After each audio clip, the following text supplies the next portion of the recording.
Prologue. Lachele Strempel hurried out to her car, smiling when she saw how clean it was. The students at Malloy High School, where she'd been principal for the past 5 years, loved her. Obviously they'd given her a surprise car wash.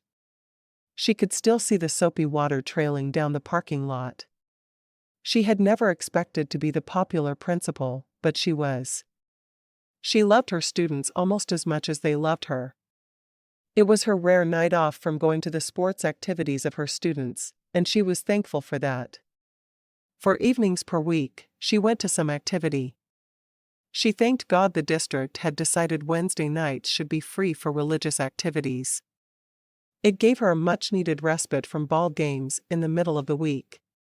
She drove the 6 blocks through Malloy to the only restaurant in town, a small seafood place. When she arrived, she took a deep breath before getting out of her car. Her fiancé had asked her to join him for dinner, saying they had something serious to talk about when she'd told him she needed an evening at home. She didn't know what he had to say, but she'd gotten the impression whatever it was, she wasn't going to like it much. She spotted his car parked 2 down from hers, so she got out and walked over, knocking on the window. "I'm here."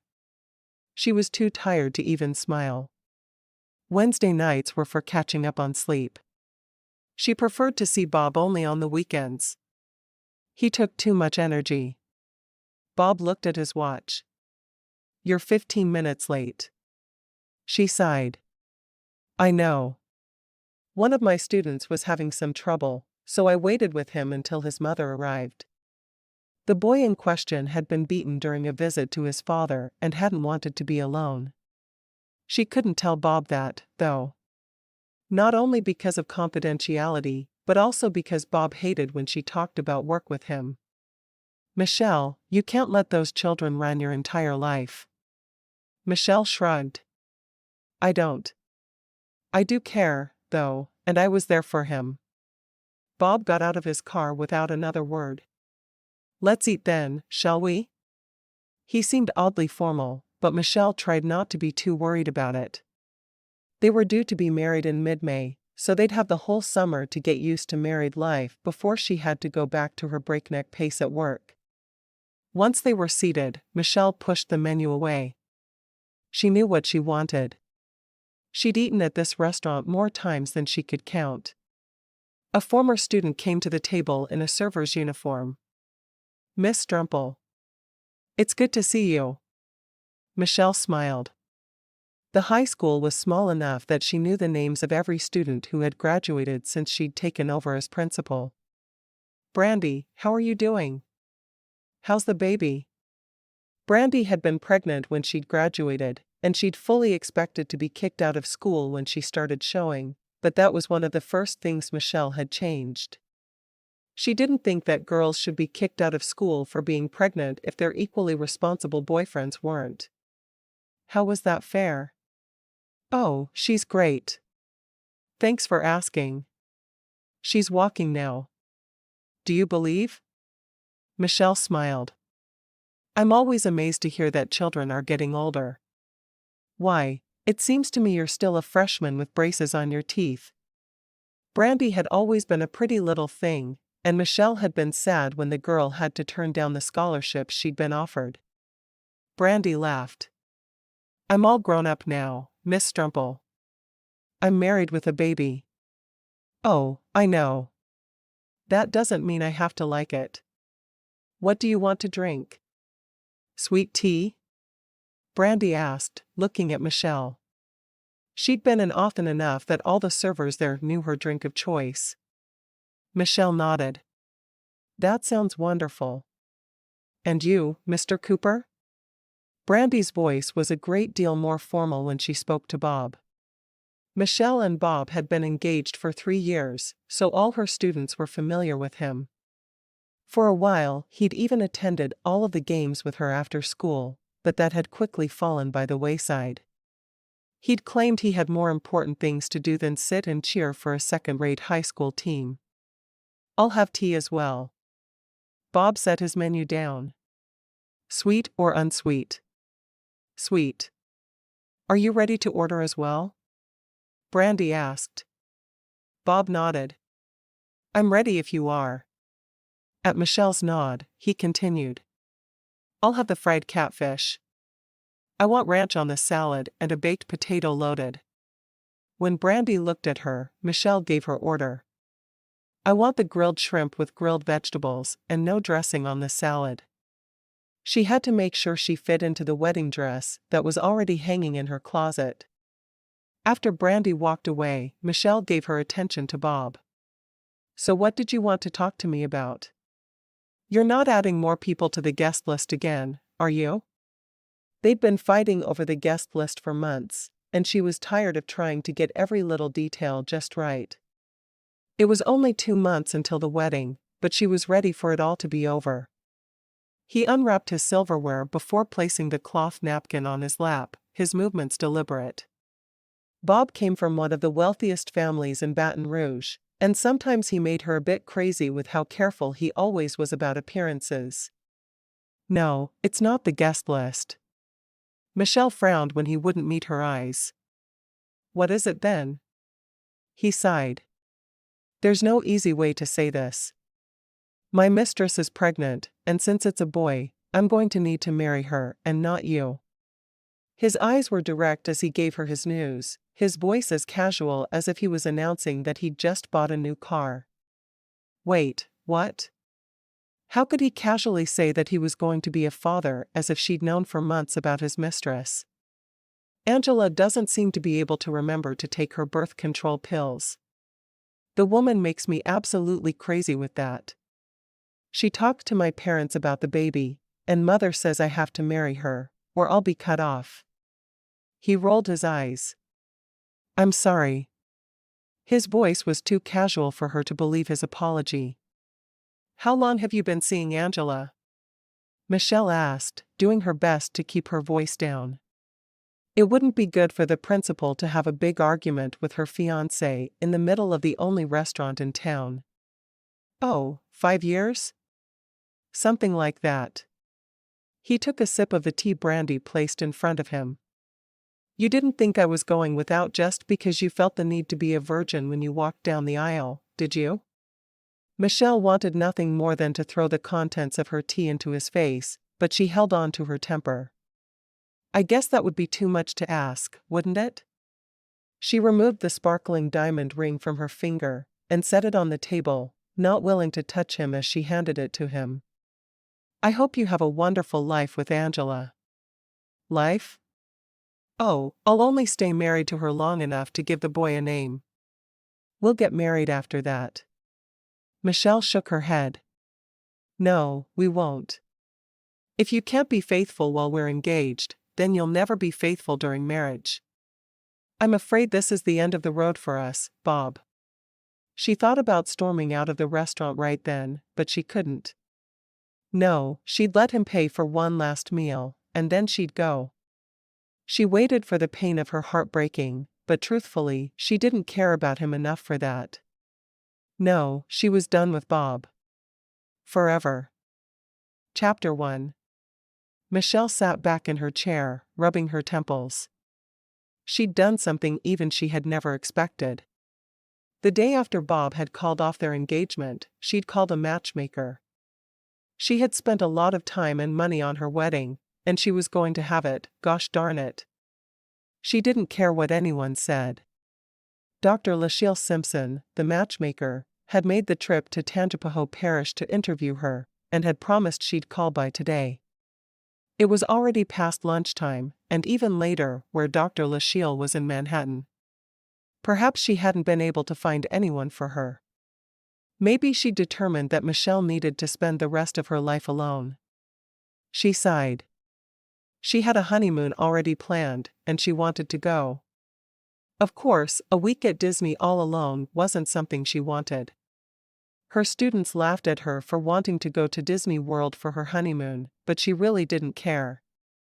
There was something about the giant rodent that made her smile, and smiling was something everyone should do on their honeymoon. Right? She was startled when her cell phone rang. Looking at the display, she saw it was Dr. Lachele. She took a deep breath and swiped her finger across the screen. Hello? How does a wedding date of May 21st sound? Michelle smiled. It was going to work. That's the date I already have a church booked for. She'd told Dr. Lachele that was her preference, of course. She had worried she'd have to try to switch everything, but Dr. Lachele had come through. Perfect. I'll be there, and so will your groom. And he's really willing to move to Louisiana? Michelle asked. He is. He's self-employed, travels a lot for business, and he can have a home base anywhere. He's happy to do it. Michelle smiled at that. What's his name? Dr. Lachele laughed. You know as well as I do that I'm not going to tell you that. Michelle grinned.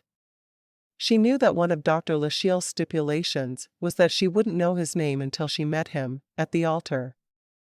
She was going to meet her future husband in less than 2 weeks when she was walking down the aisle toward him. Better than being betrayed by a Bob. Sounds good. I'll see you at the church then.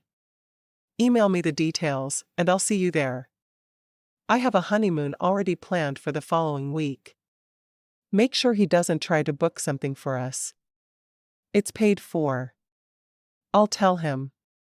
There was a long pause before Dr. Lachele spoke again. You're going to be happy, Michelle. Michelle felt a tear trickle down her cheek. I hope so. Trust me. Michelle wasn't sure she'd ever trust anyone again. Instead of calling off the wedding or telling anyone what had happened, she'd called Dr. Lachele to set up a match. It was ridiculous, and the craziest thing she'd ever done, but she wasn't about to spend the rest of her life alone. She'd become a teacher because she loved children. She was 32. If she didn't get on the ball, she wouldn't have any. No, she was going to marry a stranger at the church where she'd planned to marry Bob. And she was going to be happy.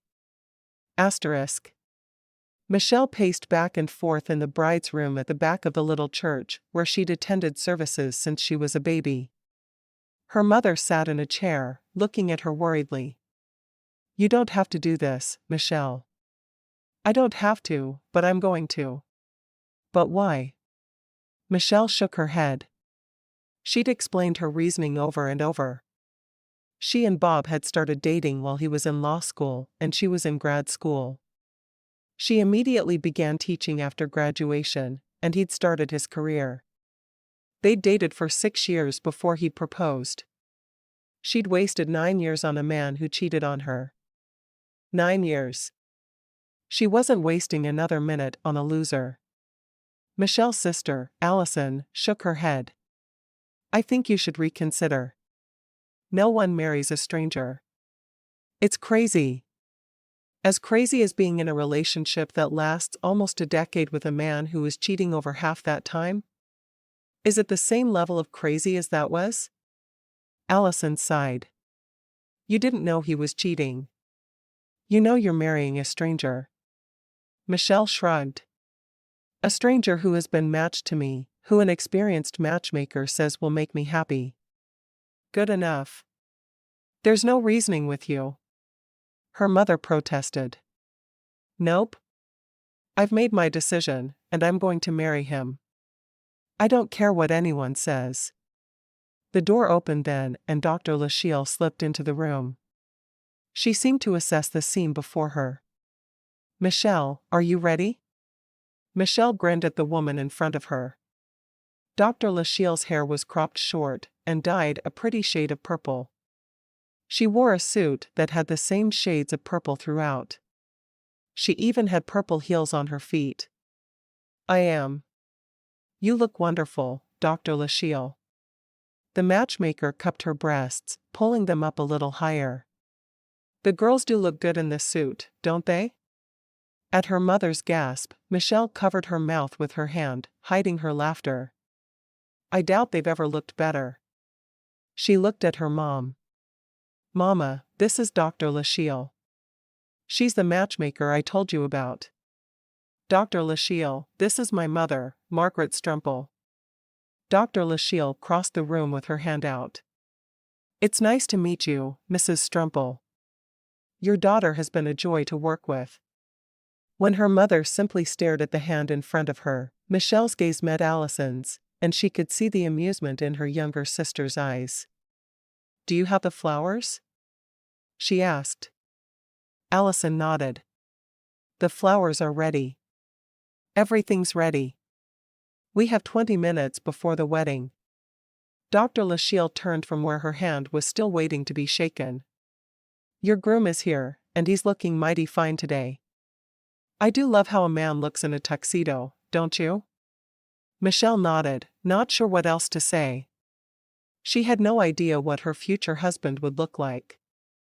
"Trust me. This man is going to knock your socks off." Dr. Lachele frowned. "Well, you're not wearing socks, but he's going to knock your garter off, for sure. He's one sexy man."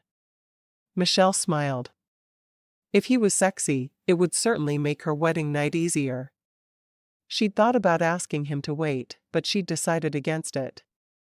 She wanted babies as soon as possible, and she wasn't going to get them by putting off her wedding night. "Sounds good. He's a good man. In fact, he's one of the best men I've ever matched. He's moving here from Boston, and he's fine with a Disney honeymoon." "Is he a Disney fan?" Dr. Lachele shrugged. "He didn't say, but he said he'd be thrilled to go on a honeymoon anywhere." Michelle blushed, thinking about all the honeymoon entailed. She was about to meet a stranger she'd be going to bed with that night.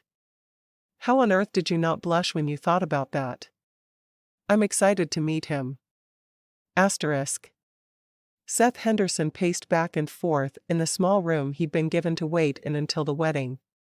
His best friend, Daniel, stood watching him, obviously trying not to laugh. "I thought this was what you wanted." Seth frowned. "It is what I want. I just wish I knew more about her. You know as much about your bride as I knew about Brenda on my wedding day, and look how that turned out." Seth smiled at that. It was Daniel's wedding to Brenda that had made him decide to contact Dr. Lachele. They were so happy together, and he wanted some of that happiness for himself. Who wouldn't? "It's different when it's me." Brenda laughed. "I remember how nerve-wracking it was to wait in the bride's room to marry a man I'd never met. I'm sure your bride is all freaked out right now." Seth frowned at that. He didn't like the idea that his future wife was nervous about marrying him. "Well, how do I make her feel better about it?" Brenda shrugged. "You don't. She won't feel better till she's seen you and talked to you. I wish I could make her feel good about it right now." "But you can't," Daniel told him. "Just remember to always communicate. Text messages are fun." Brenda blushed when he said that, making Seth wonder about their texting habits. "Text messages? Isn't it better to talk in person?" Daniel shrugged. "You can't always be together in person. We couldn't at least. So text messages were a good substitute." "I'll keep that in mind," Seth said, jerking when the door opened. Dr. Lachele. He'd been surprised when he'd finally met the older woman. He had expected someone a little less strange than what he found upon meeting her. "You ready for this? Your bride is pacing around the bride's room like a crazy woman. Of course, she's perfectly calm compared to her mother." Seth smiled at that. "I take it her mother doesn't approve?" "Not one lick. Her father doesn't seem to mind, but her mother looks ready to jump out of her skin." Dr. Lachele walked toward him, reaching up to straighten his tie a bit. "I forget what a tall drink of water you are. Your poor bride is going to feel tiny in comparison." "She's not tall?" he asked. He'd wanted someone just like Brenda, who wasn't even 5 feet, so he didn't expect someone tall. He just didn't know what to expect. Someone shorter than him, certainly. At 6'5", he'd rarely met a woman who was even within half a foot of his height. Dr. Lachele shrugged. "She's about my height." Seth nodded. Dr. Lachele was over a foot shorter than he was, so he was marrying someone who would feel tiny beside him. He had no preference either way, so he had no feelings about it, but it would make him feel protective of her. What can you tell me about her? I can tell you that she's going to be walking down the aisle in about 3 minutes, so it's time for you to get to the front of the church. Seth grinned, having expected an answer like that. Yes'm. He looked over at Daniel. You ready to do this best man thing? I suppose so. I don't really have a choice now, do I? Seth shook his head. I wore a monkey suit for you, so you wear a monkey suit for me. Seth knew neither of them felt comfortable in a suit. They both preferred to wear jeans and t-shirts. They'd met in college more than a decade before, and Seth had worked for Daniel for a while. Now he owned his own business, but he was still frequently on Daniel's payroll. His internet security business was a necessity for an online matchmaking website like Daniel's. Seth and Daniel strode to the front of the church while Brenda took a seat on the left side of the aisle. I'm nervous. Seth hated that he felt so squirrely about marrying a stranger, but he did. He trusted Dr. Lachele though, and that was what mattered. Deal with it. Daniel had his eyes on the back of the church as music started playing. Seth's eyes were drawn to the huge doors at the back of the sanctuary. The woman he'd spend the rest of his life with would be walking through there at any moment. When the door opened, he felt his stomach drop. His new bride was the most beautiful thing he'd ever seen. Her long blonde hair was swept back, and she had some kind of pink flower in her hair. Her wedding gown was strapless and cut to fit her perfectly. Her waist looked so tiny, he was sure he could easily fit his hands all the way around it. She walked toward him slowly, her face solemn. He wanted to see her smile, but at that moment, it seemed to be taking all her concentration just to walk toward him. Her gaze met his and lingered. She walked along on the arm of a man who had hair the same shade of blonde as hers. The man kissed her cheek and put her hand into Seth's before turning to sit down beside a woman with dark hair and a grimace on her face. That must be her mother. Seth looked down at the beautiful girl holding his hand and smiled, trying to let her know that he was excited and nervous as well, but he wasn't sure how to convey such a thing with just a smile. Hi. The word was inadequate and entirely inappropriate, but it seemed to fit. Hi, she whispered back, turning to face the preacher, but her eyes stayed on him. He knew, because he couldn't keep his eyes off her. Maybe this would work out after all. Michelle felt a calmness descend over her as she stood side by side with her groom. The words spoken by Pastor Franklin were familiar, yet foreign all at once. She'd been told by many people that her wedding day would pass in a blur, and they were right. She wanted to stop and turn and talk to the man beside her, but she knew that Pastor Franklin wouldn't approve even if Dr. Lachele would let her get away with it. No, she'd have to get through the ceremony first. 10 minutes later, the pastor's voice boomed out. I now pronounce you man and wife. Seth, you may kiss your bride. Michelle hadn't thought about their first kiss being in front of all those people. She looked up at the huge man beside her. He was tall. So tall, she felt like she was insignificant beside him. He reached out and caught her by the shoulders, pulling her to him. Michelle tilted her head up, standing onto her tiptoes. She was barefoot under her wedding gown, because she'd always preferred bare feet. No one would see her feet under her gown anyway. Seth smiled at her, leaning down and gently brushing his lips against hers. As soon as their lips touched, he felt a charge of electricity shoot through him. He'd felt passion before, of course, but never anything like he felt for his beautiful new bride. He wanted to stand there and go on kissing her, but he knew there were far too many people watching for that. Michelle's eyes were wide when he lifted his head. It had been a chaste kiss. He hadn't tried to bring tongues into play. It had been a mere brushing of his lips against hers. So why had she felt so much from that simple kiss? She'd never had tingles spread through her belly when she'd kissed Bob. Seth had made her feel so many new things with a sweet kiss. She wanted to be alone with him. And soon. She wanted to talk to him. But more importantly, she wanted to kiss him again. And again. He took her hand in his and turned to face the congregation. The pastor introduced them as Mr. and Mrs. Henderson, and he led her back down the aisle to the room at the back of the church where he'd waited for the wedding to start. "Do we have a minute before we have to go to the reception?" he asked. She nodded, her eyes on his face. She was going to get a crick in her neck if she kept trying to look up at him this way. "The venue is just a couple of blocks from here." "Sounds good." He took a step toward her, his hands going to her shoulders. This is going to sound stupid, but I'm going to say it anyway. Kissing you was amazing. I have to do it again." She smiled for the first time since he'd met her. Oh? She felt the same way he did. If she could bottle the feelings she'd gotten from kissing him, she would sell them and become a millionaire overnight. He nodded. "So I'm going to do it again. Okay?" His head was already descending as she nodded. Her hands rested on his biceps, feeling the strength through his suit coat. Her lips lifted to his, and she went on tiptoe again. This time his kiss was more than just a gentle brush of lips against hers.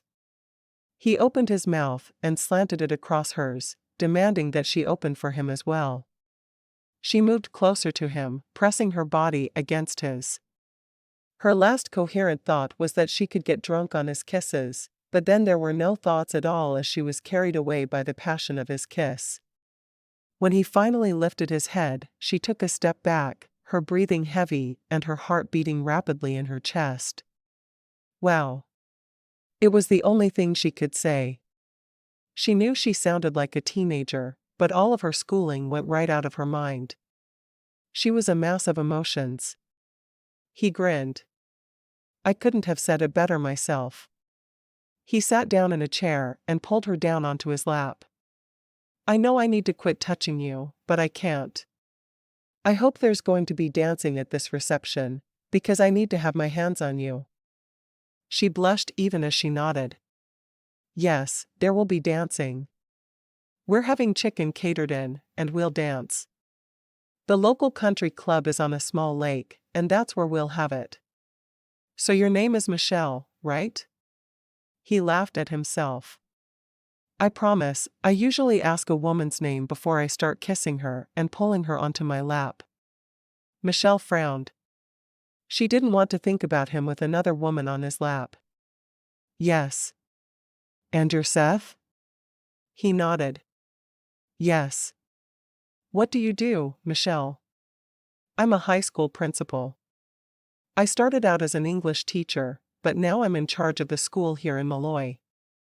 "Really? You don't seem like the kind of woman who would be able to be strict with kids."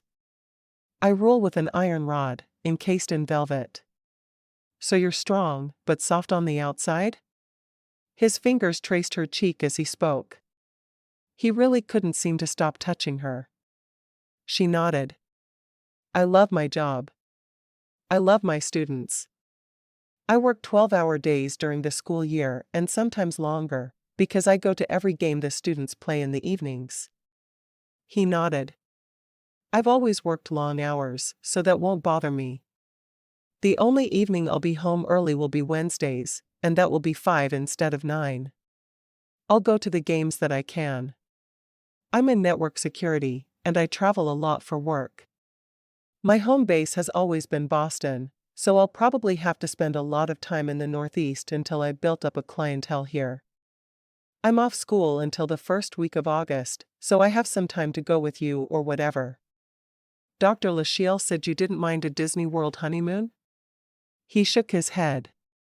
"Not at all. It honestly sounds fun. Have you ever been?" "Nope. Never had that opportunity." "You'll love it. I went once, when I was in college. Some friends and I went for spring break instead of joining in the debauchery that everyone we knew was part of. And that's when you decided you wanted to go there for your honeymoon? Yes. I saw all the brides and grooms wearing their wedding veil and tuxedo mouse ears, and I knew I wanted to do that someday. He laughed. Well, if it's important to you, then I'll wear those mouse ears everywhere. Bob had hated the idea of wearing the mouse ears, and it had taken everything she had to convince him to go to Disney World with her for their honeymoon. She was so pleased Seth was willing to do as she'd asked. Thank you. It really does mean a lot to me. She leaned over and brushed her lips against his once more. We need to go to the reception. He nodded. I guess we do. He waited as she scrambled off his lap and stood up. Let's go be newlyweds for a bit. He held his hand out to her, and she took it, a smile on her lips. He was going to be a good husband. She could already tell. Chapter 2. Michelle drove them to the reception, and she led Seth inside. She knew she'd have to tell him soon that he'd stepped into her wedding plans with another man, but her wedding day just didn't seem to be the time to tell him. As they walked into the country club, Seth stopped short. I'm amazed you were able to pull something like this together. She smiled and kept walking. Everyone's waiting on us to start dinner. She went to the table set aside for her and the wedding party. As soon as they were seated, the caterers brought out the chicken dishes she'd requested more than a year before. At the table with them was her sister, her brother-in-law, and two people she didn't know. Seth, this is my sister, Allison, and my brother-in-law, John. Allison, John, this is Seth. Seth smiled and nodded in greeting. It's nice to meet you both. He turned to look at Michelle. This is my best friend, Daniel, and his wife, Brenda. Dr. Lachele introduced them as well. My mom and twin brother couldn't make it today, so it's just us. Michelle looked at Brenda. I'm glad I'm not the only one who agreed to marry a total stranger. Brenda smiled. And she did a good job with Daniel and me. I have a good man. I'm glad. Tell me, do I have a good man? Michelle asked as she cut a piece of chicken off from the grilled breast on her plate. Brenda laughed. No fair asking in front of him. But yes, you have a wonderful man. Almost as good as mine. She pressed her cheek to Daniel's shoulder as she said the words, obviously in love with the man beside her. Michelle watched the two of them together, enjoying their banter. She hoped that it wouldn't be long before she was that comfortable with Seth. The talk around the table quickly became male-dominated, with the men talking about their jobs. John talked about his job as English professor at the local university, while Daniel talked about his matchmaking website. Why did you have Dr. Lachele set you up if you own your own matchmaking website? Allison asked, a confused look on her face. Daniel made a face. Oh, I don't trust computer matchmaking. I wanted the personal touch for my bride. I'm so glad I went the route I did. You don't trust your own company to do a good job? Allison asked, surprised. I trust them with my income, but not with my heart. He brought Brenda's fingers to his lips. Dr. Lachele did an amazing job, though. Michelle looked back and forth between the other couple. I'm glad to see a couple she successfully matched. Brenda grinned. She also matched a friend of mine and her new husband. And a friend of hers. I know for a fact she's very good at what she does. Just make sure you give it time. Michelle looked at Seth and found him watching her. I think we're going to be just fine. I don't give up easily. Allison nodded. I can agree with that. She's the most tenacious woman I've ever met. Especially when it comes to her students. After they'd finished the meal, they were called onto the dance floor to start the dancing. When Seth took her into his arms, she smiled. Make sure you take tiny steps, or I'm going to fall. He laughed. I don't have much experience dancing, but I do know my legs are longer than yours. I'll be careful. His lips went to her ear. How long do we have to stay here? I want to get you alone. She shivered at the feel of his breath against her ear. Not long. We'll dance a few dances, cut the cake, mingle a bit, and escape. Please tell me you want to be alone as much as I do. She smiled at that. Well, I'm nervous about tonight, but I want to be alone with you. Her hand, which had been resting on his shoulder, stroked his face. I'm surprised by how much I want to be alone with you. She'd expected to be going to bed with a man who she had no feelings for that evening, so she was pleasantly surprised to realize that while there was no love yet, there was plenty of lust. He smiled at that. I'm glad. He leaned down and kissed her softly. When do we leave for Disney? Tomorrow afternoon. I figured we should have our wedding night here before we rush off to the airport in New Orleans. Tell me about this area. How long have you lived here? He really wasn't terribly interested at the moment, but he had to keep her talking so he could keep his mind off his hormones, and talk of the wedding night would just make things worse for him. I've lived here my entire life. I grew up here in Malloy. I went to Southeastern Louisiana University in Hammond, which is about a 20-minute drive from here. I lived on campus, but that's the only time I haven't lived in Malloy. Why didn't you commute if you were so close? She shrugged. I had an honors scholarship, so there was no need for me to commute. It was easier to live on campus and do the whole college student thing. Are you glad you did it that way? She nodded. I am. I was very shy when I graduated from high school, and I'm not sure I'd have made friends on campus if I hadn't lived there. I'd probably still be having trouble talking to strangers. Many of the people attending her wedding were friends she'd made at Southeastern. How many people live in Malloy? He asked. Only about 3,000. The high school graduates less than 30 every year, which is just perfect in my opinion. I know every one of my students personally by the time they leave. I love my job. He smiled at that. I'm glad. I really will go to games with you as I can. I'm happy to travel with you this summer, and every other summer, if you'd like. You would? He hadn't expected that from her. She nodded. Sure. I wanted to marry at the beginning of the summer so we could spend time getting to know each other until I go back to work. I couldn't do that if we were in different states. Sounds good to me. His hand stroked up and down her back. How old are you? 32. And I really want children, she blurted out. She hadn't meant to tell him so bluntly. That's why I sought out Dr. Lachele. I feel like I'm getting too old to start a family, and I desperately want one. Seth nodded, his eyes on hers.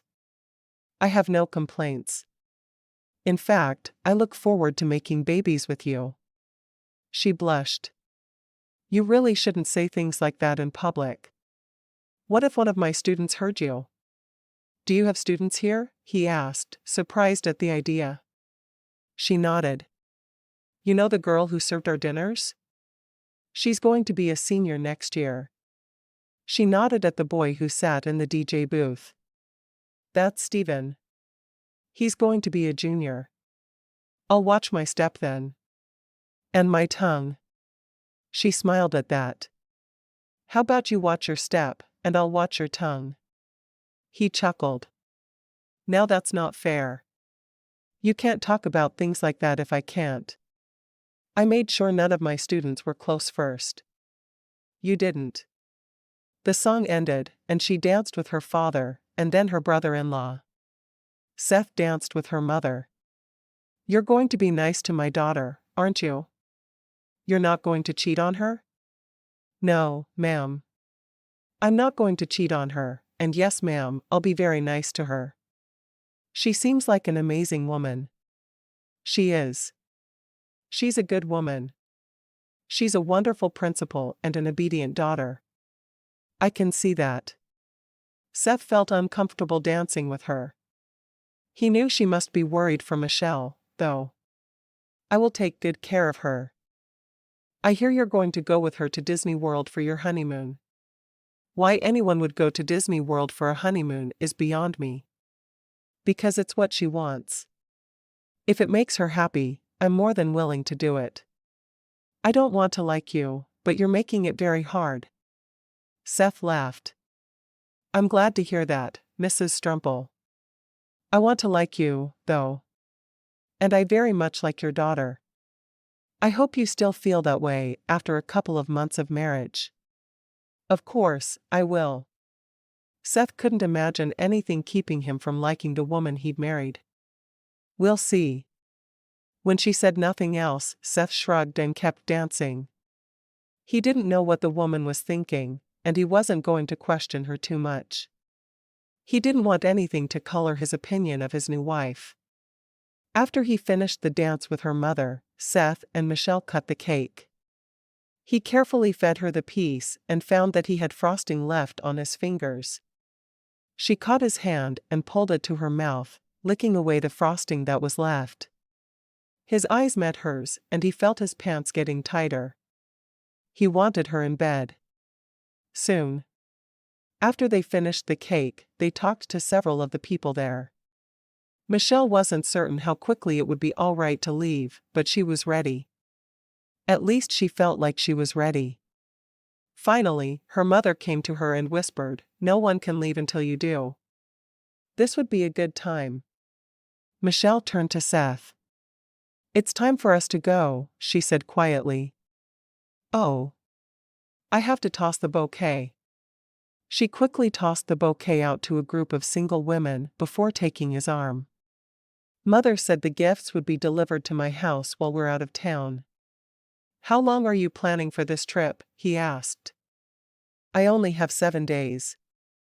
I planned a week, so that's perfect." "Where do you need to be in 7 days?" He sighed. "I have a trip to Boston a week from Monday." "Well, that's perfect.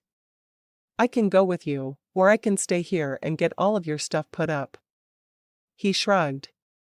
"Why don't we play it by ear? See what we feel the need to do then?" Already, he couldn't see himself leaving her when he left town, but he knew he'd have to once the school year started. Maybe it would be best if he got used to leaving her. She drove them to her house, because he'd flown in. His car would be pulled behind a moving truck that wasn't expected until the day they got back from Disney. In the meantime, they would need to share her car. When she pulled up in front of her house, she saw it through his eyes. It was a small white house, made of brick. It was a 3-bedroom, 2-bath house, but only 1 story. She got out and opened the door, surprised her car hadn't been decorated. Maybe no one had thought it appropriate with the mess she'd been through since her engagement had been broken. When she'd unlocked the front door, he scooped her into his arms and carried her inside. At her squeal, he laughed. "Didn't you expect to be carried over the threshold? Isn't that what a groom is supposed to do? I guess I never really thought about it. I'm not used to being scooped up and carried anywhere." He shut the front door with his foot and slowly lowered her to her feet.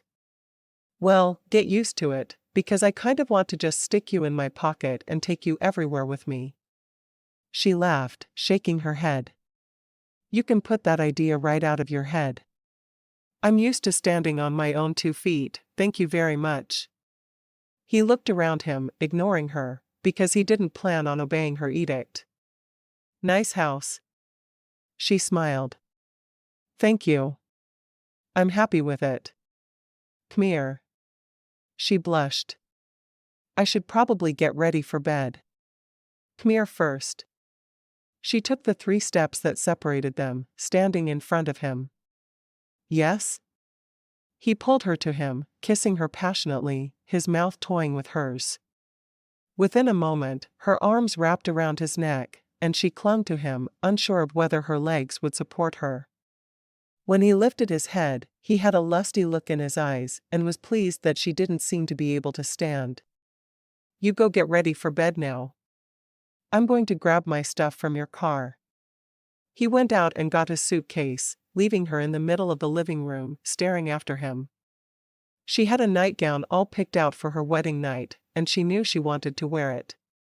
Hurrying into her room, she locked the door and changed into the frothy nightgown her coworkers had given her at a lingerie shower just before school had ended. She felt incredibly uncertain about the night ahead. She'd been engaged for 3 years and had still never done more than kiss a man. Now she'd met this man just a few hours before, and he was about to take her to bed. What was she thinking? Michelle sighed, thinking about the tall, strong, sexy man she'd just married, and she knew what she was thinking. She was thinking he was hot, and he was her husband. She had every right to want to make love with him, and more than that, she had every right not to feel embarrassed about it. She may not be someone a man could love, but at least she could tell he felt passion for her. It was something they could use to start building their relationship. Right? Chapter 3. Seth brought his suitcase in and set it on the floor. He really didn't have anything he needed from it. He just wanted to give Michelle time to get herself ready for bed. He walked down the hallway, looking at the only closed door, wondering if he should knock or give her a little more time.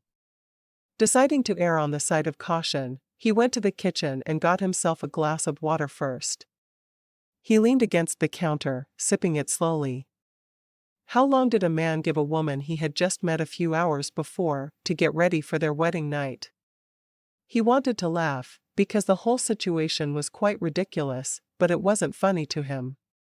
She was the most beautiful woman he'd ever met. He just hoped she didn't come up with some reason to delay the wedding night. He finished his water and placed the glass in the top rack of the dishwasher, amazed that the house was so clean. He wondered if she was a nervous cleaner. His mother had been, and every time something big was about to happen in her life, her house had been spotless.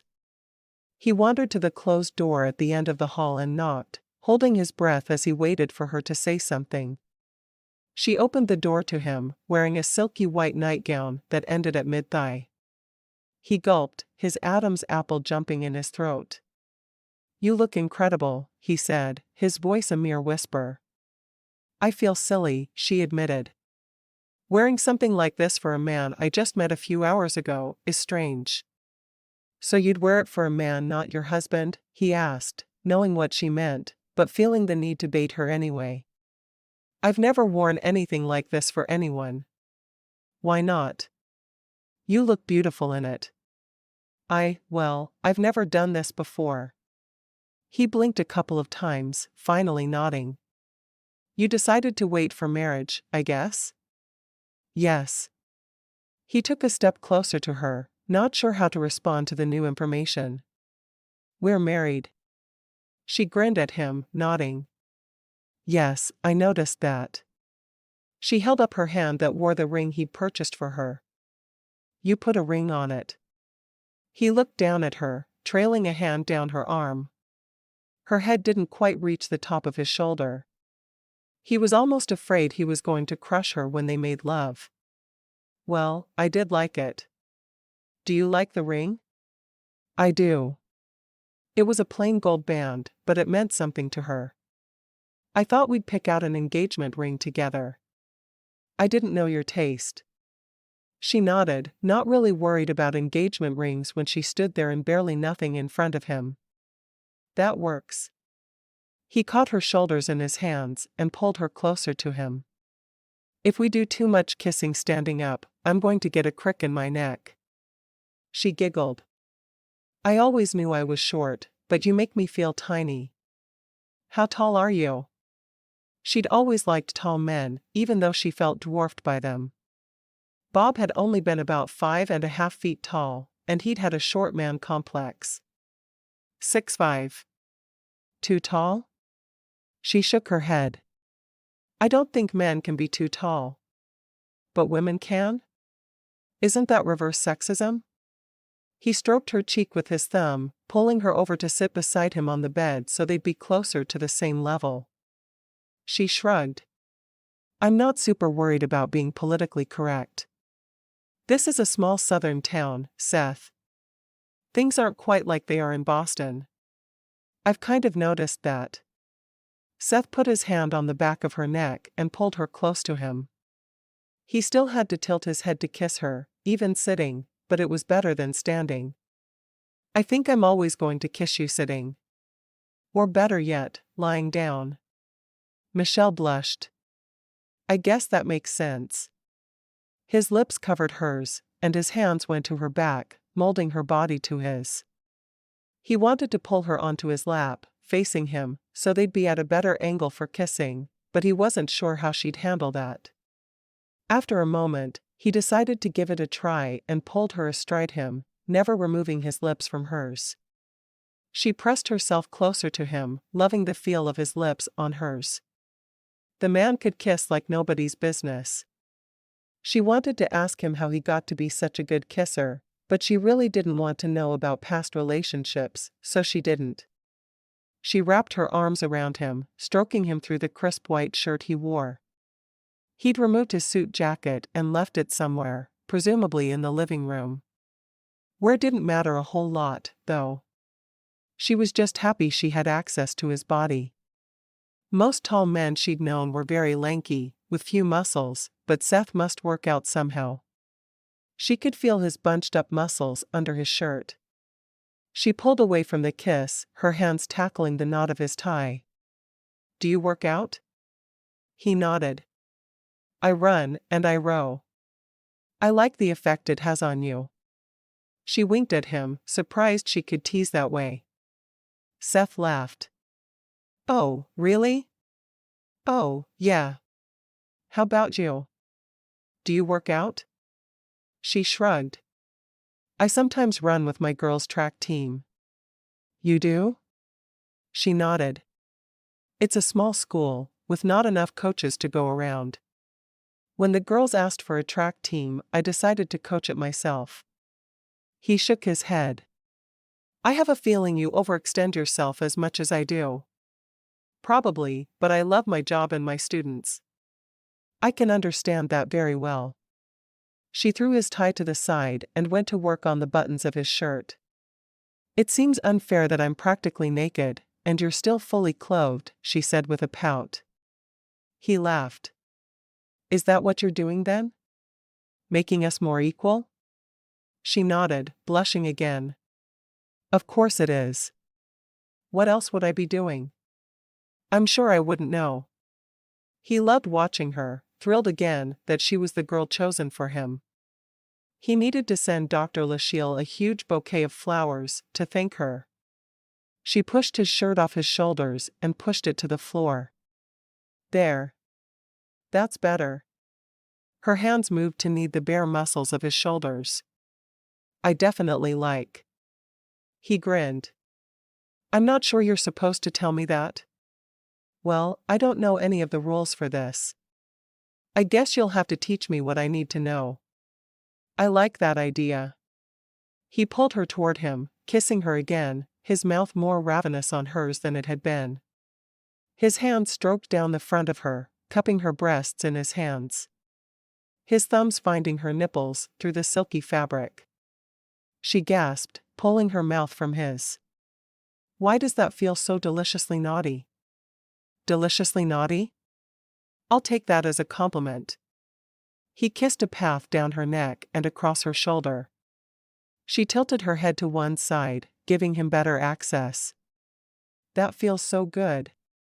He caught her hips in his hands, pulling her closer to him so she was pressed up against his erection, which was trying to drill a hole through his pants. I'm not sure how much longer I can wait, he said against her lips. She pulled away from him for a moment, looking into his eyes. I don't think I told you to wait. He smiled, pushing her off his lap, and standing before pulling the blankets back. He glanced over at her, wanting to memorize the picture she made standing there in her nightgown, her hair flowing down around her shoulders. Have I mentioned how beautiful you are yet? She shook her head. I'm so glad you think so. Bob had always acted as if she was lucky he paid any attention to her, and he'd been her first and only boyfriend. Having a man shower her with compliments of any kind was surprising. I do.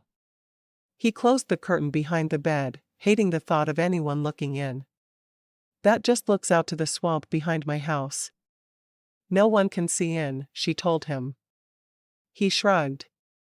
Doesn't matter. I want it closed. All right. She stood there awkwardly, wondering what he wanted her to do. She'd always thought that agreeing to have sex would be the hardest part, but really, she had no clue what she was supposed to do now that she had agreed. He approached her, catching the hem of her nightgown in his hands and pulling it over her head. She blushed for a moment, wanting to cover herself. You're not supposed to steal my nightgown. Steal it? I'm not. It's not like I plan to wear it. I like it, but right now, I like it better on the floor. She shook her head at him.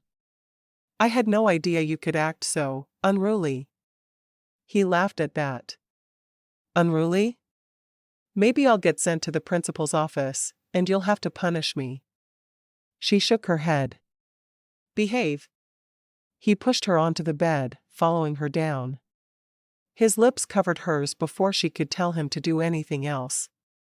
She was turning out to be a bossy little thing.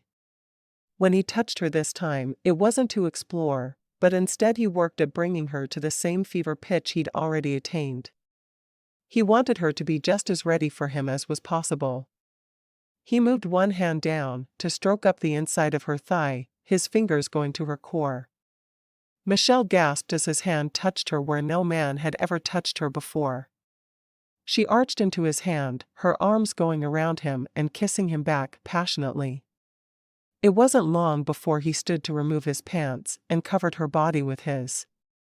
Tell me if I crush you, he said, attempting to catch most of his weight with his elbows. She shook her head. You're not hurting me.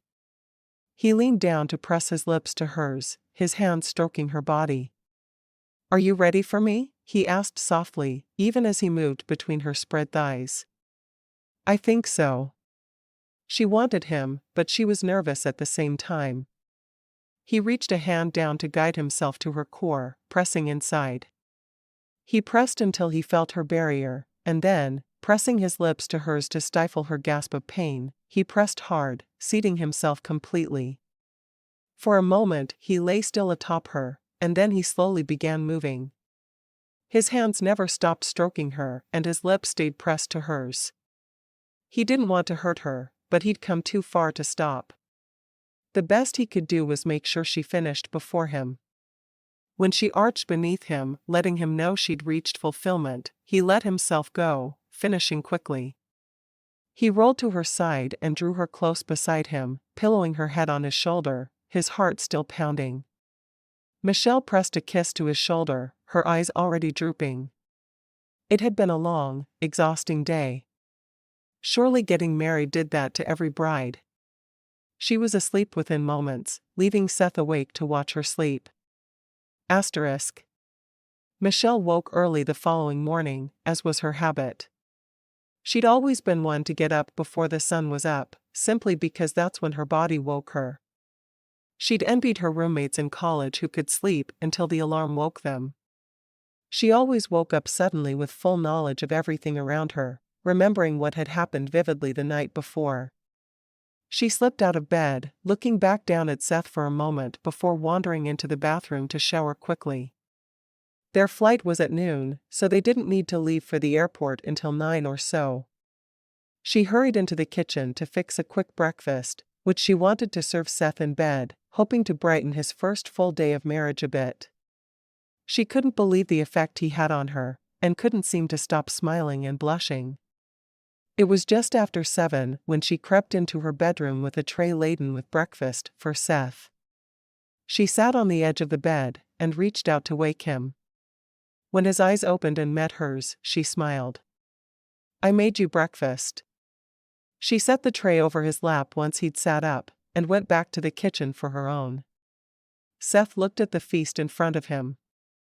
Michelle had made French toast, eggs, and bacon. There was a cup of coffee and a glass of orange juice as well. You're spoiling me. Michelle laughed, sliding back into bed beside him with her own tray. Don't get used to it. Once school starts, I won't have time for much. I guess I'll have to be happy with stolen moments during the school year. She shrugged. That's how it'll have to be. I'm sorry. No need to be sorry. I'll be wrapped up in my career as well. I do think I want to travel with you this summer. She couldn't believe it, but she already dreaded the time they'd have to spend apart once school started. She'd always been happy for a break from Bob. He reached for her hand and squeezed it. I'd like that a lot. We'll stay with Daniel and Brenda while we're there. Daniel was your best man, right? Yeah. He's a good man. You'll like him. He shrugged. He hit it really big with the business he started in college. You won't believe his house. A huge mansion? Pretty much. I think Brenda is a bit overwhelmed by it still. I can imagine. She seems really sweet. Does she work? She did customer service for a financial firm before they married, but now she just does volunteer work. She hated her job, and there's really no reason for her to work full-time. Michelle nodded. If I hated my job, and you could support me, I wouldn't keep working either. But I love what I do. I hope you don't come to resent my job. What do you think you'll do after children start coming? She shrugged. I'll probably put them in daycare or hire a nanny. I think I'd prefer a nanny if I could afford it. I'm sure we'll be able to manage that. Seth wasn't ready to talk about money much yet. He made good money, but relocating and starting a new business was hard. By the time children came around, he was certain they'd be well enough off to hire a nanny though. When do you want to start trying for a baby? Last night would be ideal, she said, not meeting his eyes. Had he thought she was on birth control? Seth blinked a couple of times before nodding. That's fine, I guess. I want 2 or 3. I have never wanted to have an only child, and I'm already 32. If I have a hard time getting pregnant, we won't have a lot of time for more. He nodded, understanding her reasoning. All right. We try right away then. Not that it was a hardship. He'd enjoy making the babies a great deal, and he'd always known he wanted children. Thank you. You're thanking me for doing something I want to do. I mean, I've always liked kids and figured I'd have them someday, and really, it's no hardship to try to make them with you. She blushed at that. You really have trouble behaving, don't you? He shrugged. It's just the 2 of us. No one to hear. I can say anything I want with my wife, as long as I'm not mean or rude, right? She nodded. I guess so. Just don't make me blush all the time in public. I'll do my best. I may have a problem with that, though. What kind of problem? I like to see you blush so much that I'm going to want to make it happen everywhere we go. She shook her head at him. How much do you need to do to pack for the trip? I have no idea. There's never been any time in my life for a Disney vacation. What do I need? She did her best not to gape at him. With as much as she loved Disney, she felt sorry for anyone who had never gone. Mostly just shorts and t-shirts are fine. Take some comfortable shoes. A couple pairs of jeans and nicer shirts for dinners. We won't just eat dinner in the parks. Sometimes, but there are nicer places to eat as well. I have reservations for lunch and dinner set up for the whole time we're there. I hope you don't mind that, but some of the restaurants are almost impossible to get into. I love going to be our guest at Magic Kingdom for dinner. I like to have my picture taken with the Beast. Do I get my picture taken with Belle then? Fair's fair. We can go hunt down Belle if you want, but Beast is in the castle. Do you want to do the princess breakfast at Epcot? 'Cause that's the easiest way to see Belle. Princess breakfast? I guess we could do that if you need to see the princesses. I don't. But if you want your picture with Belle, that's the easiest way to do it. He sighed. I guess I can skip a picture with Belle then. I don't know that I want to have breakfast with a bunch of screaming 4-year-olds so I can get my picture with princesses. She grinned.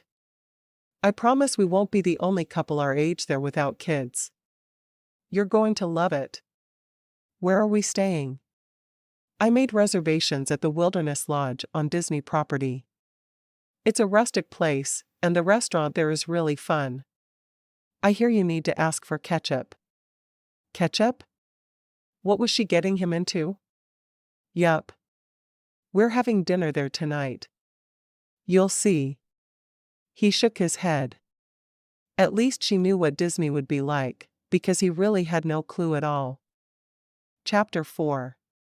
Once they'd landed at Disney, they took a private car to the Wilderness Lodge, instead of taking the free shuttle, which had been Michelle's initial plan. She didn't think Seth would appreciate the lack of legroom on the shuttle, though, so she opted for the more expensive option. For most men, the legroom would have been uncomfortable. It would have been so much worse for her new husband. Seth wouldn't have had anywhere to put his long legs, though, and she was certain it would have been excruciatingly painful, trying to fold his legs up like a pretzel. When they arrived at Wilderness Lodge and were welcomed home by the young lady stationed at the front, Michelle and Seth walked to the desk. She gave her name, and when the reservation didn't come up, she realized immediately what was wrong. It's probably under Michelle Cooper. Seth looked at her with surprise at the name, but didn't ask anything. Once they had their magic bands, they walked toward the elevator, following the little map they'd been given. Why was the reservation under Michelle Cooper? He asked. I thought your maiden name was Strempel. She sighed. It was. She knew she'd have to tell him, and it was obviously time. She didn't want to hide anything from him. She just wished she'd found the right opportunity to tell him before, because now it looked like she was being secretive. I was engaged up until 2 months ago to a lawyer out of Baton Rouge. His name is Bob Cooper. What happened? The elevator stopped on the second floor, and they walked toward their room. Once she'd opened the door, and they had their suitcases inside, she walked to the couch and patted the spot beside her. He asked me to meet him for dinner on a Wednesday night in March, which was unusual. The district has made it so there are no sports games on Wednesday, so the kids can go to church. Anyway, I met him at the only restaurant in Malloy. Okay. He had something he needed to talk to me about. I assumed he was adding more people to the guest list again, but that's not what he needed at all. After we'd ordered, he told me his mistress is pregnant, and his parents were going to cut him off if he didn't marry her. He came from one of the wealthiest families in the state, and he wasn't willing to give up his inheritance. She shook her head. He told me he'd just stay married to her for long enough to give the baby a name, and then he'd divorce her and marry me. Seth blinked a couple of times. Are you kidding me? Nope. I told him that I wouldn't have him. I asked more questions, of course, and found out he'd been sleeping with her for over 5 years. He said I couldn't expect him to stay celibate just because I wanted to be a virgin when I married. Seth shook his head. That's crazy.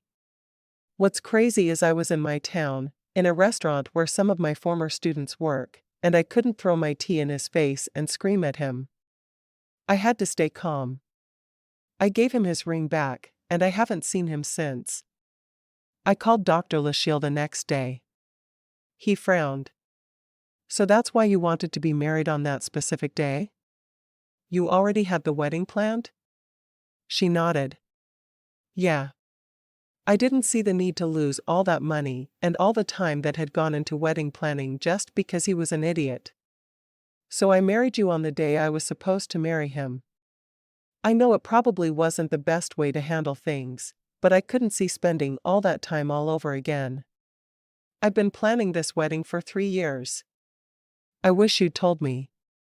When? I met you at the altar. Was I supposed to tell you at our wedding reception? Or maybe while we made love? Or while we were eating breakfast in bed this morning? Oh, I know, I should have told you while we were on the plane flying toward our honeymoon. He shook his head. I don't know when, but you should have told me. Getting here and finding out I'm just a replacement husband is not the way I'd have liked to handle things. Michelle sighed, taking his hand in hers. If the situation had been more normal, I would have told you much sooner. It was just a strange way to meet and marry. I can understand that, but it still puts me in a very awkward position. Only if you want to let it. I feel like I'm filling in for him. Like you still care for him, and you only married me so you had someone to take his place. He shook his head. I hate knowing that everyone you know went to a wedding expecting a different groom. That's not true at all. I had told everyone there was a change of groom. Honestly, I don't know that I would have been able to go through with the wedding even if he hadn't been cheating on me. I didn't feel anything for him. Not sexually. I thought he was a decent man, and he's the only guy I'd ever dated, but there was really nothing there. If I dated you instead of him, it would have been hard to wait until I was married. With him, it was just the easiest way to put him off. I need to think about it. He didn't know why he was so bothered by the fact that everything had been planned for another man, but he was. She sighed, looked down at her hands in her lap. I never meant to make you feel bad. I know you didn't. I just think you should have told me right away, instead of making me wait. That wasn't a good way for me to find out. Tell me how to make it up to you, and I will. I promise. He shrugged. I'm going to survive. I just need to think about it for a while. He stood, walking toward the door. I'm going to go for a quick walk. She frowned, watching him leave. She hadn't meant to upset him, but she hadn't felt like she'd found the right time for her to tell him about Bob either. She pulled out her phone, punching in a number. Dr. Lachele. Hi, it's Michelle Strempel. I mean Henderson. Hi, Michelle. How's the honeymoon? Michelle felt tears prick her eyes at the question. She'd felt like everything was going so well, and then she'd blown it. Well, I thought it was all good, but Seth is angry with me. I didn't tell him about my broken engagement, and when we checked into the hotel, I remembered that I'd booked it as Michelle Cooper, which would have been my married name if I'd gone through with my engagement. Uh-oh. Did you apologize? Of course I did. The timing just never felt right to tell him. Hi, I know we're married now, but I was engaged to someone else for 3 years, and this is our honeymoon we planned together. Yeah, that wouldn't have been good. I know where you're coming from, but you have to see it from his point of view as well. He thought everything was going great, and he gets thrown for a loop at the last minute. Michelle sighed. I know. What should I do? You need to find a way to show him that you're happy to be married to him, and not to Bob. A little sex wouldn't hurt. A whole lot of groveling might be good. But I really don't feel like I did anything wrong. Michelle protested. I would have told him when I found the right time. Well, sometimes being married means that you admit you're wrong, even when you're not sure if you are. Michelle sighed. If he ever comes back, I'll apologize again. And grovel. I can grovel when I need to. After hanging up the phone, she walked down to the gift shop on the first floor and bought the matching bride and groom mouse ears she wanted. They had dinner reservations at 7, so she hoped he'd be back before then. She thought about texting him, but realized she didn't even have the man's phone number yet. How odd to be married to a man and not have his phone number. She unpacked for both of them, putting the clothes away. She'd gotten a suite with a living area and a bedroom, which was separate. The bedroom had a king bed. When she had everything in the room the way she wanted it, she sat down on the couch with a book and began reading. Her favorite thing about summer vacation was all the frivolous reading she could do. One of her roommates in college had gotten her addicted to romance novels, and she just didn't have time for them during the school year. It made her crazy not to be able to read whenever she wanted. She glanced at the clock and realized it was after 6 and worried a bit about making their dinner reservations, but she figured she'd go alone if she needed to. At 7:15, he wandered back into the room. She stood up and approached him, wrapping her arms around his waist and feeling him stand rigid against her. "I'm so sorry. I think we just need to take the time to get to know each other better. We jumped into marriage as if it was a normal marriage, and I think we should take it slower than that." Michelle nodded. "All right. If that's what you want." It wasn't what she wanted at all, but she wasn't going to argue with him. She was in the wrong, after all. "We have dinner reservations at 7. He looked at the clock. "How long will it take to get where we're going?" "Oh, it's here in the hotel." She grabbed her purse. "I bought our mouse ears, but we can wait to wear them if you want." He shook his head. "No, that's something you've wanted to do for years. I'll wear the mouse ears." She smiled, knowing they'd be all right if he was still worried about how she felt about little things like that. She went to get the Disney bag from the table and took out the ears with the tuxedo print and handed them to him. She put on the ears with the veil. He grinned at her. He knew he shouldn't, but she just looked so adorable in the ears. "Those are sweet." He settled his own on his head and turned to her. "No matter how upset I am with you, I think we need to present a united front. I don't want people to realize we're already having trouble on our honeymoon." She sighed. "That makes sense. I'm sorry I upset you. I'll get over it. We're just going to take our time getting to know each other, even though we're doing everything backwards." "What do you mean by taking our time getting to know each other?" She closed the door behind them and walked toward the elevator. "I figured we'd sleep apart until we know each other better." She blinked a few times. From what she'd heard, all men cared about was sex, so why would he keep it from her, when that meant punishing himself? "Are you sure that's what you want?" He nodded. "Yeah, I've been thinking about it. I think it would be best if we spent the week getting to know everything we can about each other and keeping sex out of it." "All right." She was truly surprised that he would suggest such a thing, but if it's what he wanted, she wasn't going to argue about it. She'd enjoyed sex with him, but it wouldn't kill her to go without for a week. "Maybe." Seth frowned. She'd agreed a bit too readily for his tastes, but really what had he expected? That she'd beg him for sex? "So you won't mind sleeping on the couch while we're here?" She wrinkled her nose at that. "We're both adults, and we're married. Surely we can find a way to share the bed without it causing problems." He really didn't like that idea. He knew sleeping with her would be too tempting for him. "I think it would be better if you slept on the couch." "Well, that couch doesn't seem like a comfortable place to sleep, and I think we can share the bed." "If you're that determined, maybe you should sleep on the couch." "There's no way I'd fit on the couch." "You're shorter than me." "Yes, I am, but I also am not determined that we need separate beds." "You choose. We sleep together, or you take the couch." Michelle stepped into the Whispering Canyon restaurant and gave her name. They were led to a table beside the windows, which looked out over the impeccably manicured grounds. "There's a boat launch out there that will take us to Magic Kingdom, or we can take the bus."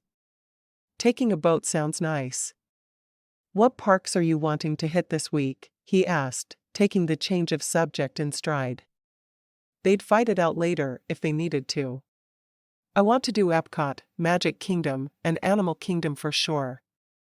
I'm fine with going to Hollywood Studios as well, but we only have 6 full days in the parks, because we fly back to Louisiana on Sunday." Their server came to the table then and explained to them that if they wanted to join in the fun there, they should turn their card to the green side. If they wanted to just observe, they should choose the red. Michelle automatically put it on the green side, because she hoped it would help Seth out of his funk. They ordered their drinks and the server came back with them a few moments later. After they'd placed their orders, she looked back at him. I have reservations at different restaurants throughout the parks and the different resorts. I've been researching this trip for over 2 years. I'll just follow your lead then. She nodded. I thought we'd go to Magic Kingdom tomorrow. It's my favorite park. I have fast passes set up, but we can change them if you want. I just chose 3 rides that looked good to me. He shrugged. I really am up for anything. As far as I'm concerned, this is your special trip. The meal was fun and the restaurant was boisterous. He enjoyed participating in the madness. After they'd eaten, she suggested a walk. We can take the boat over to the campground from here and walk around there. It's really pretty. He shrugged. It was getting late, but he didn't care. The only thing they had planned for the next week was playing in Disney parks. He didn't think he needed to be terribly alert for that. They talked as they walked. I was really shy when I went to college. I had a couple of close friends, but they went to other schools. The only thing I really excelled at was academics. Michelle knew he'd have had a hard time even talking to her when she first started school. So did you make friends easily once you got there? She shook her head. Not at all. I took public speaking my first semester, hoping it would bring me out of my shell a bit, and it did. I made friends with my suite mates, and they gave me people to eat my meals with. It got easier as time went on, but my first semester was rough. My roommate was kind of nuts, and she tried to kill herself halfway through. So then I ended up rooming alone for the rest of the semester, but I slowly made friends. Did you start out as an education major, or did that change as you went along? He held her hand as they walked along under the trees on the trails of the campground. Yeah, I was English education from day one. I never planned to go on for my master's, but I decided that I wanted to go into administration if I could. I started teaching as soon as I got my bachelor's, and it was while I was doing my courses for my master's program that I met Bob. What was he like? Seth found himself bristling as he heard the other man's name. She shrugged. I thought he was a great guy. He was in law school, and he came from a very different world than my middle-class background. We met on campus one day. He was throwing a frisbee with friends, and I was studying under a tree. He tripped over my feet, and we talked for a long time that day. He took me to lunch, and we started dating. And you never had any clue he was cheating on you? Michelle shook her head. We were both so busy. I was teaching English full-time, while taking night classes and summer school. It wasn't until we were both out of school that we started to really get serious. He asked me to marry him shortly after I took the position of principal at my school. That was 3 years ago? She nodded. He asked in September, so almost 3 years ago. I was so busy during the week that we only really saw each other on weekends. It never occurred to me that I should want to see him during the week. I was happy to only see him for a few hours on Saturday nights. Not even on Sundays? No. I went to church on Sunday mornings, and Sunday afternoons were spent with my family. I really saw him on Saturday night, and that was it. Why didn't you move in together? She shrugged. I didn't want to sleep with him. I don't know. It just didn't seem right to me. So we stayed apart. I was content to keep him in his little compartment in my life. I was angry when he needed to see me on a Wednesday night, because he didn't belong on Wednesday nights in my world. He was only on Saturday. Seth shook his head. It doesn't sound like you loved him at all. I don't think I did. I mean, he told me he loved me, so I said it back. I convinced myself he was what I wanted, but after we broke it off, all I felt was relief. I was happy to call Dr. Lachele, because it meant I had options. It really sounds like he meant almost nothing to you. She nodded emphatically. I don't know what I was thinking. I guess I thought that since he wanted to marry me, he was the perfect man? She shrugged. I'm not disappointed that I didn't marry him. She stopped walking and turned to him on the trail. I know you're going to find this hard to believe, but I already feel a lot more for you than I ever did for him. He wasn't the man I thought he was. Seth stroked her cheek with the back of his hand. I can believe that. He leaned down and gently brushed her lips with his, understanding better what her relationship with her former fiancé had been. What about you? She asked. Any skeletons in your closet? He turned around and started walking back toward the boat launch, knowing they would be sore if they kept walking. Sure. You don't get to be in your 30s with no relationships. I had a long-term girlfriend in college. Her name was Shelley. We dated for 3 years. I figured I'd marry her someday, but we split right before graduation. She wanted to move to California to be a movie star. Michelle grinned. How'd that work for her? I have no idea. I haven't seen her in any movies, though. Well, I'm glad she decided to be a movie star, because it meant she left you for me. He laughed. I guess she did. I went to see Dr. Lachele, because I felt like she'd done such a good job matching up Daniel and Brenda.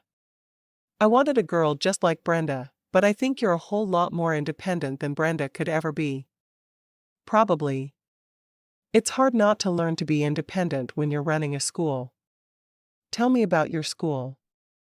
How many students? She smiled as she talked about her job. We have around 120 in the whole school. That's 9th through 12th grades. The kids are great. I have very few discipline problems. It's more likely that the students will sneak and wash my car while I'm working late than one of them will vandalize something. No way. Your students really did that? She nodded. They did. They do regularly. I know every single student by name. I get to school an hour before the first bell and I stand in the parking lot. I talk to every student as they come into school. When it's time for graduation, I make sure that I don't have to read a single student's name. It takes me about a month to learn all the new students' names when a new school year starts. They all know they can come to me with anything they need. That's really amazing. Would you ever consider moving to a bigger school? She shook her head. I've been offered bigger schools already, but I'm content in Malloy. My students love me, and I love them. The school is just the right size for me. It would be easier if I had an assistant principal to take on some of my work, but I don't. My staff is wonderful. The teachers are all dedicated to their jobs. I seriously have no complaints. Sure, there are problems to resolve every school year, but I'm happy. They got onto the boat to go back to the resort. I'm glad. I've read that if your wife is happy, then it's easy to be happy yourself. She clung to his hand. I promise you, I am not keeping anything else a secret from you. Bob was the only thing I hadn't told you about, and I never meant for that to be a secret. I just hadn't found the right time to tell you yet. I can understand that. He brought her hand to his lips. We'll work through it. We have the rest of our lives. Chapter 5. When they got back to the room, Michelle went to change for bed. She wasn't sure exactly where she stood with Seth, but she felt like they'd made huge strides, so she changed into one of the skimpy nightgowns she'd been given at her lingerie shower. Seth was already lounging in bed when Michelle stepped out of the bathroom, and he absently looked up from the mystery he had open on his lap. His eyes widened when he saw her standing beside the bed in a silky turquoise blue confection that made his heart beat faster.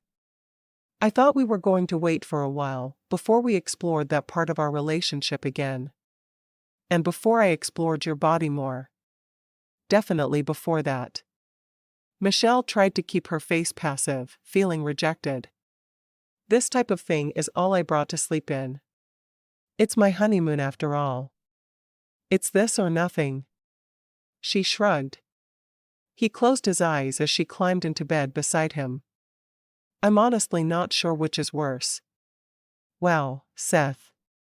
Way to make me feel all sexy and attractive and stuff. Once she was safely under the covers, he turned to face her, lying on his side. I don't mean to make you feel undesirable. Having you dressed that way makes things a little harder for me. He grinned. Okay, it makes some things a lot harder. She blushed when she caught his meaning. You know, I think we could continue to get to know each other, even if we resumed our sexual relationship. He shook his head. I don't think that's a good idea. I don't want how I see you to be clouded by the physical part of it. I feel like I'm the only new wife in the world who has to practically beg for sex. He chuckled. I haven't heard you beg yet, but it might manage to change my mind. She wrinkled her nose. Begging isn't exactly my style. Trust me, you won't need to. Just keep wearing that to bed, and I won't be able to keep my hands off you. She put her hands flat on his bare chest, wondering what he'd worn to bed, but not bold enough to ask or look under the covers to see. Do I get goodnight kisses at least? He frowned. Maybe you should sleep fully clothed. I should be uncomfortable in bed, because you can't control your hormones when I don't want you to anyway? Not happening. Mr. Happy is going to be very frustrated by the end of the week. I know what would make Mr. Happy happy, she said, pulling him down for a kiss. She'd never been so bold with a man, but she'd never been married before either. Seth couldn't resist her, immediately taking over the kiss. His arms went around her, and he pulled her close. He'd been crazy to think he could sleep in a bed with his new wife and not touch her. He didn't feel like he could back down though. His hand stroked her back as he deepened the kiss, his tongue tangling with hers. Michelle's hands went to his back, and she ran her hands over the taut muscles there. He felt so good against her. She threaded the fingers of one hand through his hair, loving the feel of him. He groaned and pulled away from her, rolling to his back. We can't do that. She sighed.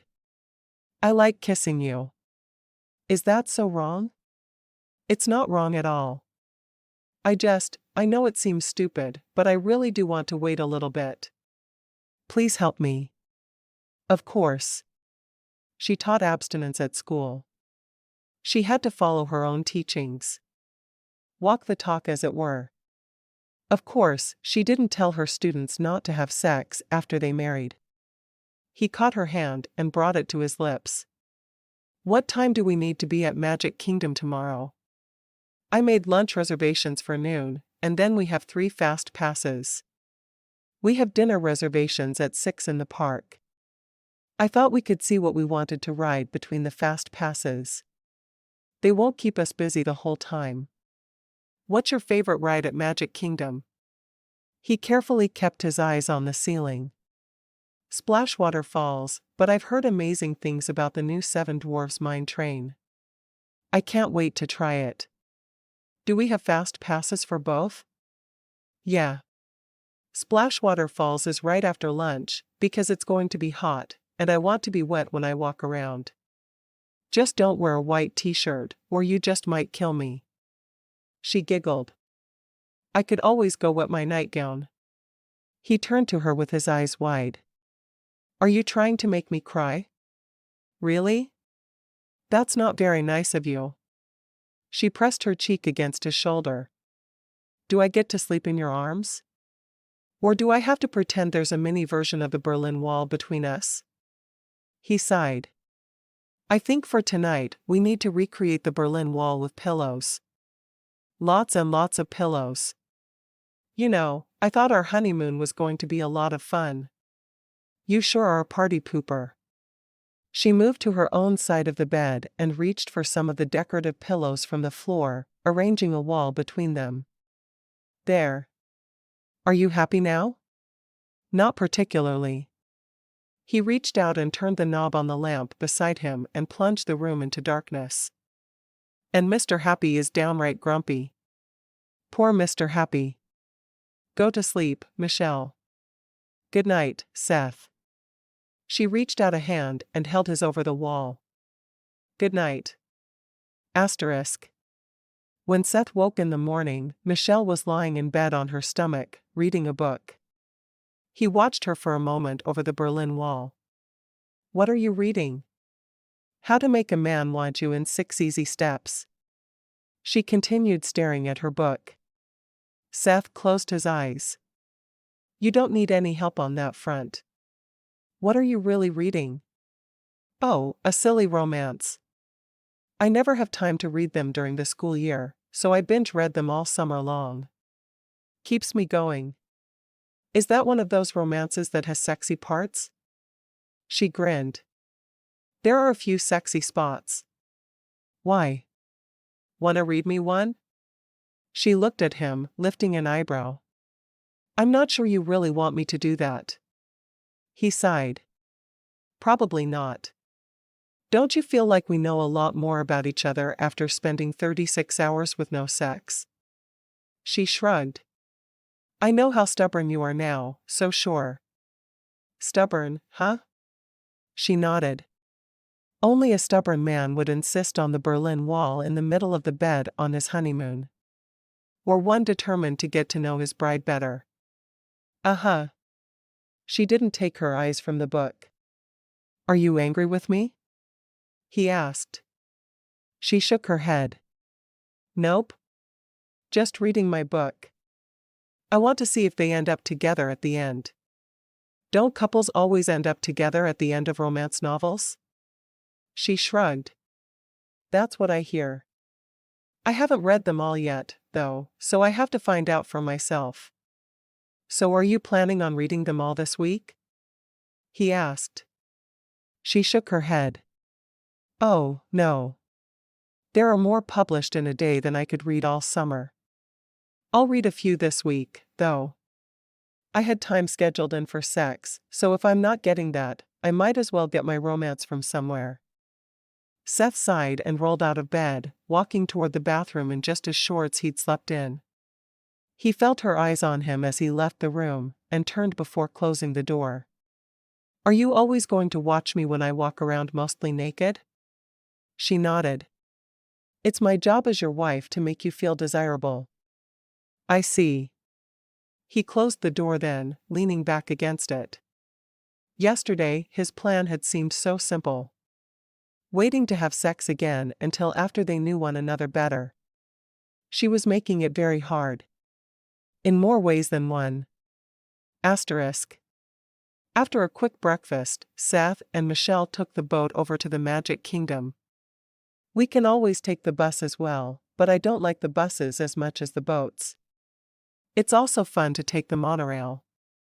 We'll do that tomorrow when we go to Epcot." Once they were in the park, Michelle smiled at him. "This is my place, and these are my people." She wore a pair of blue shorts that came to mid-thigh and a red tank top. He was thankful she hadn't worn white. "What do you want to see first?" he asked. "How would you feel about wandering down Main Street and looking in the shops? There's a little art shop up ahead that I adore." "How do you know this place so well?" She shrugged. "I told you I came when I was in college." "Uh-huh. How many times have you been since college?" She grinned sheepishly. "I've been every summer. I love it here so much." "You came alone?" "No. I have a couple of friends who come with me, depending on the year. No one loves it quite like I do, but they're willing to humor me." "Sounds good." He took her hand in his as they walked straight up Main Street. He was amazed at the detail in each of the buildings. He'd been to amusement parks before, because they were everywhere, but he'd never seen anything like Disney World. The day was full of marvels for Seth, and the restaurant she'd chosen for supper was the perfect way to end it. They were seated in the West Wing, and he was truly impressed with the atmosphere. He remembered seeing Beauty and the Beast as a child, and loved how they'd turned the movie into a restaurant. When he had the gray stuff for dessert, he wanted to ask what it was made of, but he couldn't help but worry that it would ruin the magic of the moment for him. As they walked toward the front of the park, he shook his head. "This place really is amazing. I'm glad we came here." She looked so adorable walking ahead of him in her bride mouse ears that he had to grin. She turned and looked over her shoulder at him with a huge smile as she wove through the crowd. "I'm glad you like it. Someday we'll bring our kids here." "Absolutely." He adjusted his own mouse ears, hating how sweaty they made his head, but happy to wear them to please her. When they reached the front gate, she turned to him. "We can take the boat back, or we can take the bus. Do you have a preference?" "I'd probably rather keep taking the boat if you don't mind." She shook her head. "I definitely prefer the boats, but I don't want to tell you how we have to spend our honeymoon. Today really was amazing. Thank you for all the planning you did to make it so special." They headed down to the boat dock and she leaned against him in the line. "Why does a day of fun have to be so exhausting? My legs ache. I could give you a foot massage when we get back." The offer was past his lips before he could think about it. He really shouldn't touch her, and he knew it, but once the offer was out there, he couldn't take it back. "That would be fabulous. I can return the favor when you're done." He nodded. The only thing that sounded more torturous than touching her was her touching him. It was going to be a long night. "I'd like that." They were on the boat as the sun set, and they watched it happen over the water. "So beautiful," she whispered, leaning her head against his shoulder. He slipped his arm around her waist, supporting her. "I'm glad we had the day to share this, and I'm really happy I was there to see your face when you were first introduced to my favorite place on earth. We're going to be bringing our children here every year for the rest of our lives, aren't we?" he asked, a grin on his face. "I can't think of a better place to take them." "Can you?" He didn't answer that, because he had no idea what it had cost for the whole trip. The cost of the meals so far had scared him a bit, and he couldn't help but wonder how she'd been able to afford